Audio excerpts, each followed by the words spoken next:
Thanks for joining us today, and welcome to Kremmling, Colorado, in Ute County, Colorado.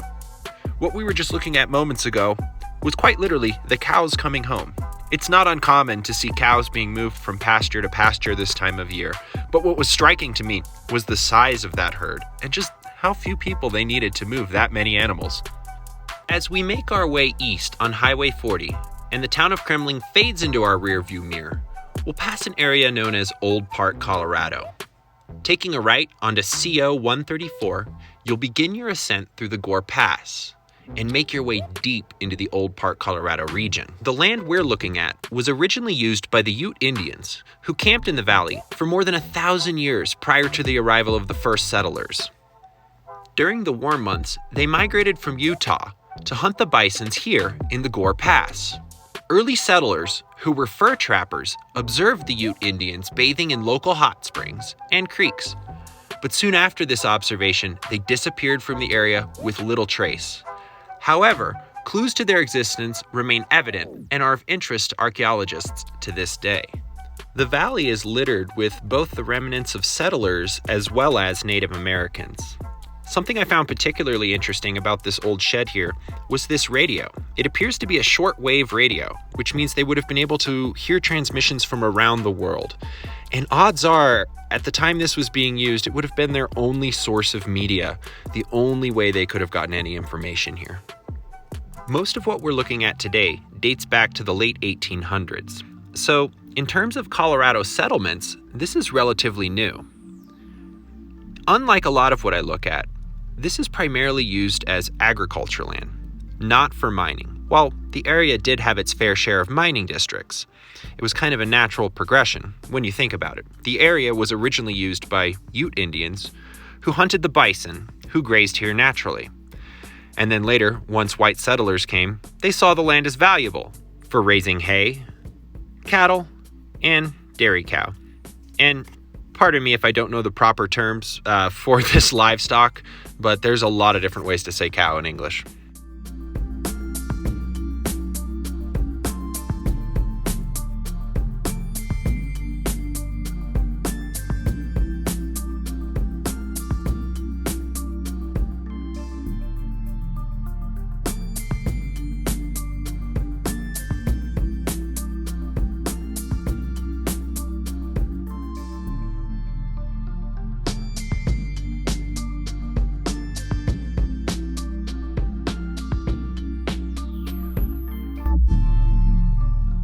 Something I found interesting about these chicken coops is, although they all have the same features, doors, windows, mesh, no two are alike. They're all built a little bit differently.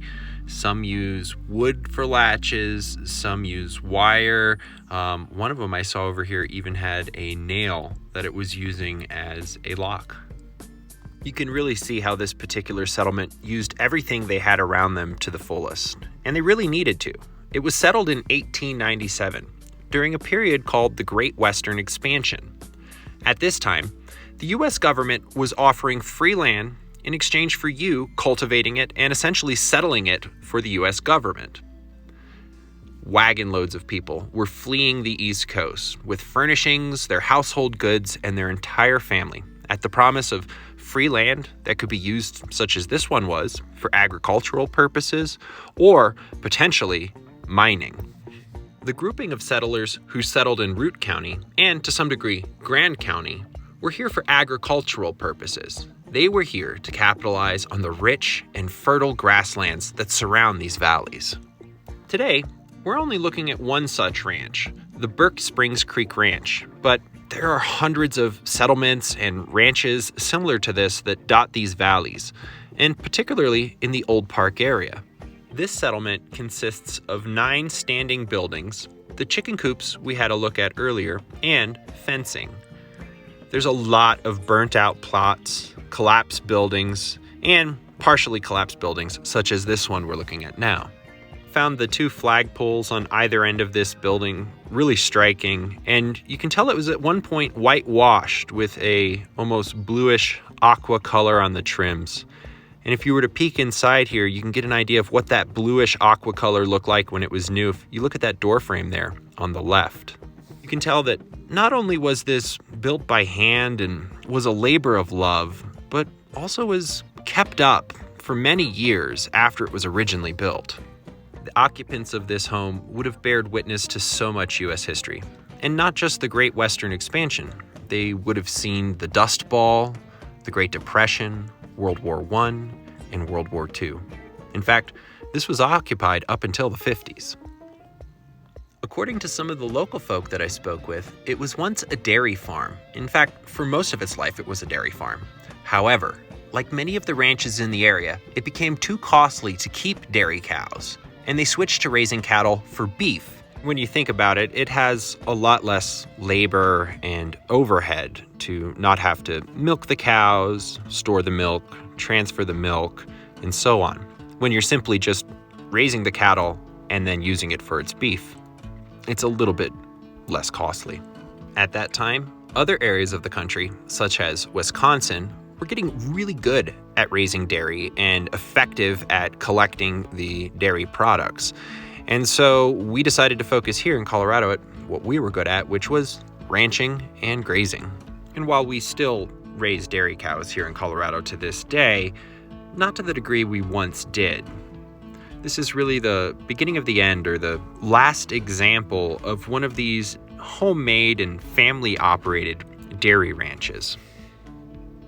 You can see here where they would generate electricity with this engine. And it's actually really telling of the time that this property was being used, because whether or not you had or didn't have electricity was a big differentiator of who you were culturally at that time. You could liken it to today. So areas of the world who do not have access to internet, let's say, are culturally different, or culturally, for lack of a better term, behind. Well, electricity was a lot like that back then. If you didn't have electricity, you were quite literally in the dark ages.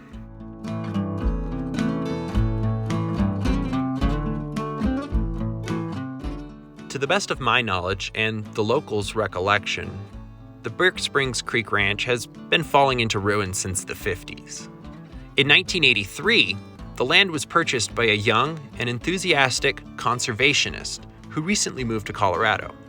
Over the next 34 years, he and his wife were able to make many improvements to this property and many other properties in the district.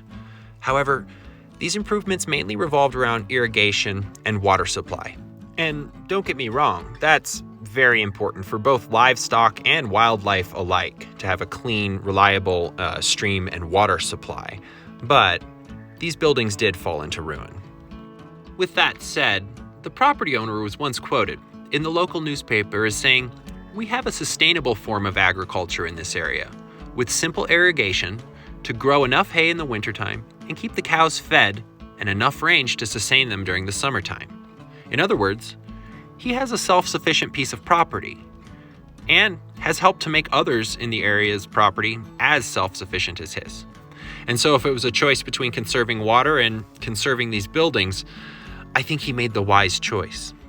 The Burke Springs Creek Ranch continued to be privately owned until 2006, when 70 acres were donated under easement to the Colorado Headwaters Land Trust.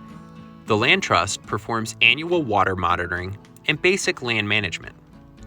The Land Trust describes the owners as lifelong conservationists who still graze cattle on the land to this day, which is fitting when you consider it has been agricultural land of one form or another since it was homesteaded back in 1897. The Burke Springs Creek Ranch was only recently renamed or dubbed Old Park. The name comes from when the region was broken up into multiple properties and filings. Basically, it's like a massive rural subdevelopment. It houses 371 lots in total. They average about 5 acres apiece. It's favored by people who enjoy getting away from the city, snowmobiling, hiking, fishing, having very few neighbors, and just generally all things outdoors. If you were to make your way onto Highway 134 through the Gore Pass and into Old Park, Colorado, you're going to see a lot of beautiful examples like this. You're going to crest through beaver dams, rolling meadows, aspen groves, and eventually you might even see the Rock Creek stage stop. This is a must-see if you're a fan of old architecture, and it's a beautiful drive if you're a fan of autumn foliage. In fact, a lot of people come up here this time of year just to drive Highway 134. The stage stop is very well maintained. It's a 2-story log building. It used to be a stop that managed the stage route between Yampa and Kremmling, Colorado. Additionally, it was an inn, it served as a polling station, and it's maintained by the Ute County Historic Society. The Rock Creek stage stop is free to visit, however, donations are always welcome. The Burke Springs Creek Ranch stands in contrast to the stage stop and some of the other privately owned cabins that are more well-maintained along Highway 134. But it reminds us that these locations in some instances can be saved. While it's likely too late for this particular ranch, I'm glad you were able to join us and we were able to see this before it completely collapses and goes back to nature. I would like to thank the Volt family, the Colorado Headwaters Land Trust, and the Ute County Historic Society, both for their work in preservation and conservation on this piece of property, as well as within the greater region. That out of the way, I'd like to take a look at this last piece of the property while we enjoy a song from a group called Twiddle. I really like this band, and I recently discovered them, and I hope you enjoy them as much as I have. You can check them out in the link below.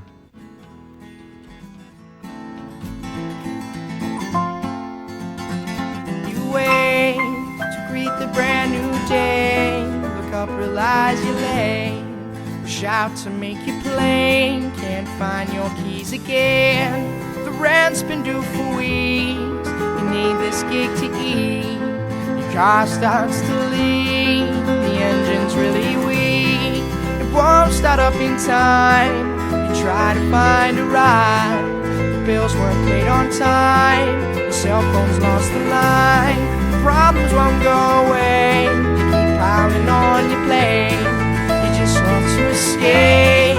You need to be awake now. Listen to the words I'm saying in this line. That your life will be just fine, and its troubles do not stay. They get replaced with good times. Now you've got a great life. Smile as you walk by, thinking about the day.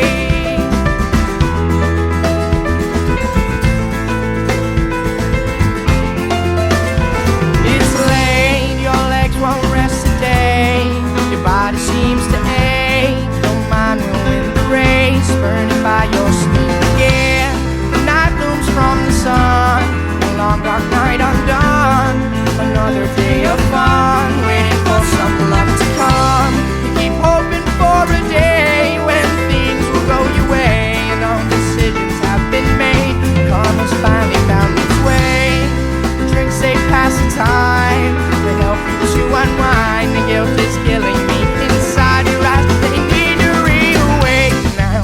Listen to the words I'm saying in this line. That your life will be just fine, and its troubles do not stay. They get replaced with good times. Now you've got a great life. Smile as you walk by, thinking about the day.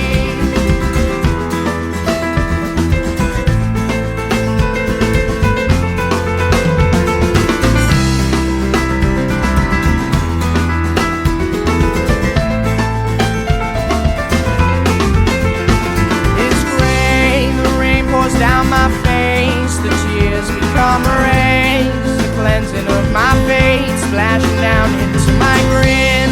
My eyes become alive, a feeling left behind. A hidden world untied, creating all you see today. The clouds, they went away. Forever did I wait, and karma finally found my plate. And now I'm smiling in the sun. We'll meet again someday.